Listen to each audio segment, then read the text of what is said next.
ఉంటుంది, విలువ ఉండదు. కథలో నీతి ఉంటుంది, విలువ తెచ్చేదే ఎన్ఎస్ఎస్. కథలో నీతి ఏంటిది? కథ అయిన తర్వాత ఇందులో ఏమి నీతి ఉన్నది అని, ఇందులో ఏమి నీతి ఉన్నది అన్నప్పుడు నీతే కనబడుతుంది కానీ విలువ కనబడదు. ఉదాహరణ చెప్తున్న స్త్రీలు, పురాణాల్లో ఉండేటువంటి స్త్రీలు, వాళ్ళు ఏం చేసారు? విలువలు లేకుండా జీవించారు. విలువలు అంటే ఏంటి? వాళ్ళు చెప్పే విలువలు పాటించారు, కానీ వాళ్ళు ప్రొడక్టివిటీ మెయిన్ స్ట్రీమ్ లో లేకపోయారు. వాళ్ళు గెయిన్ చేయలేకపోయారు, సంపాదన లేకపోయారు. కానీ ఈరోజు విలువ ఉంది. ఇప్పుడు సపోజ్ ఒక ఇంట్లో ఎవరో ఒకరు ఉద్యోగం చేసారు అనుకోండి, ఆయన హ్యాండ్ ఓవర్లో కుటుంబం ఉంటుంది. విలువ ఎవరికి వస్తుంది? ఇప్పుడు ఆ సార్కి వస్తుంది, లేదంటే ఆ మేడంకి వస్తుంది. కానీ ఇప్పుడు విలువలతో కూడినటువంటి జీవితం ఉంటుంది. మరి అలాంటి జీవితాన్ని అనేక సార్కు కృతజ్ఞతలు. మరి గౌరవనీయులు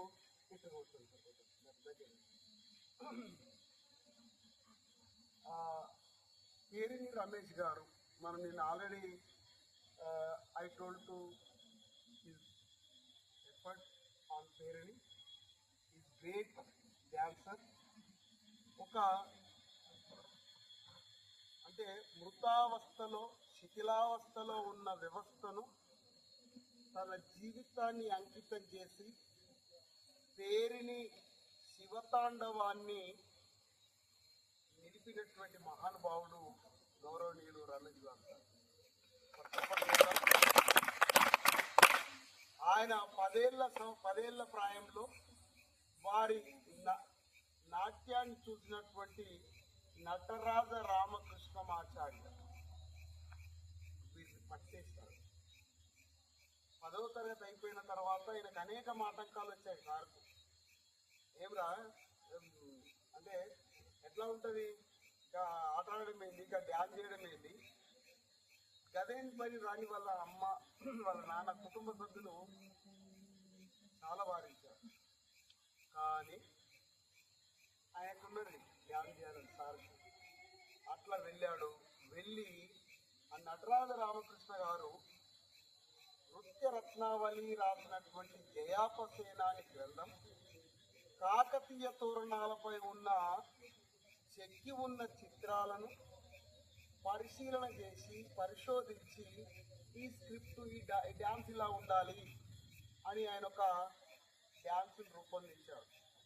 అలా రూపొందించిన తర్వాత సపోజ్ ఇప్పుడు మీరు అండర్-20 ఉన్నారు నాన్న, అండర్-22కు అండర్-25కు మేడం పోయి డ్యాన్స్ చేయగలుగుతుందా? ఆడగలుగుతుందా? ఇప్పుడు సార్ షటిల్ బాగా ఆడతాడు అనుకుందాం, మంచి షటిల్ ప్లేయర్ సార్. కాబట్టి సార్ని ఎంచుకున్నారు. ఆ సారు 4 ఖండాలు, 14 దేశాలు. ఎన్ని ఖండాలు నాన్న? 14 దేశాలు వారు తిరిగారు. జీవితం అంతా ఇప్పుడు సిద్ధిపేట ఎక్కడికి పోయినా గొప్ప కృషి చేసిన వాళ్ళు ఉంటారు. వాళ్ళు గొప్పలు ఎట్లా అయ్యారు మొన్న మనం అనుకున్నాం. విభిన్న వ్యక్తులు విభిన్నమైన పనులు చేయరు, చేసే పనులోనే మీరు అందంగా రాసారు అనుకో రైటింగ్, అబ్బాయి ఎంత అద్భుతంగా ఉంది, 2 మార్కులు ఎక్కువ పడతాయి. పడతాయి పడయా? ఇది విభిన్నత. అట్లా వీరి డెడికేషన్. ఈరోజు పేరిని శివతాండవం చాలా వందలు వేల మంది అయినా నృత్యకారులు. అట్లా సారు 40 సంవత్సరాల పాటు హైదరాబాద్లో ఉండి మళ్ళీ సిద్దిపేటకు వచ్చాడు 2015 ఆ ప్రాంతంలో. ఇప్పుడు సిద్దిపేటలోనే ఉంటున్నాడు. వీరిని సందర్శించడం అంటే ఒక 1000 ఏళ్ల క్రితం, అంటే దాదాపు 900, 800, 1100 కాలం నుంచి, 1198 నుంచి కాకతీయ గుండెన మూల పురుషుడు కాకతీయ సామ్రాజ్యానికి 1298 వరకు, దాదాపు 1314 వరకు ఏమైందంటే కాకతీయుల ప్రాచీన తాండవాన్ని వెలుగులోకి తెచ్చారు. ఆ సార్ గురించి మనం యూట్యూబ్లో కానీ, తర్వాత గ్రూప్లో కానీ, చాట్ జీపీలో కానీ చాలా ఉంటుంది. అట్లాగే మరొక ఆత్మీయ మిత్రులు వనం Sudhakar sir, best teacher awardee from Siddipet district at the year of NSS clap शुरू कर అట్లాగే నేను వారు ఆత్మీయ మిత్రులం. వారు రాలేదు, నేను స్టేట్ ఆర్పీని, వారు కూడా స్టేట్కి వస్తే ఆర్పీ అవుతుండే, కానీ ఆయన రాలేదు. ఇంకో విషయం తెలుసా, వీళ్ళ పాప now she is doing MBBS in Siddipet. NSS clap शुरू कर అంటే వాళ్ళ పాప అట్లా కుటుంబాన్ని మలచడం కానీ విద్యా వ్యవస్థను మలచడంలో కానీ కీలక పాత్ర అనేది. సో మరి ఆ విధంగా మంచి ఎక్స్పర్ట్ ఇన్ తెలుగు, అంటే ఒక expert in subject teacher of Telugu.